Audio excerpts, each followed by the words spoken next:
ఈ దినపు దేవుని యొక్క మాట కీర్తనల గ్రంథము 65వ అధ్యాయము 3వ వచనము. నీవే ప్రాయశ్చిత్తము చేదువు. ప్రాయశ్చిత్తము మానవులందరూ కలిగి ఉన్నటువంటి అతిక్రమములు పాపములకు ప్రాయశ్చిత్తము చేసేవాడు దేవుడు ఒక్కడే.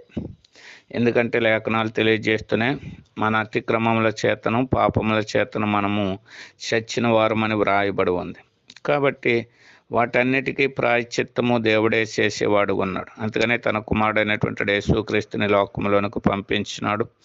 మనము చచ్చిన వారమై ఉన్నప్పుడు సైతము ఆయన మనలను బ్రతికించినటువంటి వాడు ఉన్నాడు. ఏ రీతిగా ప్రాయశ్చిత్తం చేసినాడంటే ఆయన ప్రాణం పెట్టినాడు. తన రక్తానంతటిని చిందించినటువంటి వాడు ఉన్నాడు. సమాధి చేయబడి మన కొరకు మృత్యుంజయుడై తిరిగి లేచినాడు. కాబట్టి మన విషయమే ప్రాయశ్చిత్తం చేసిన దేవుణ్ణి నమ్మకంగా సేవించి ఆయన ఇచ్చేటువంటి మేలులు పొందుదుముగాక.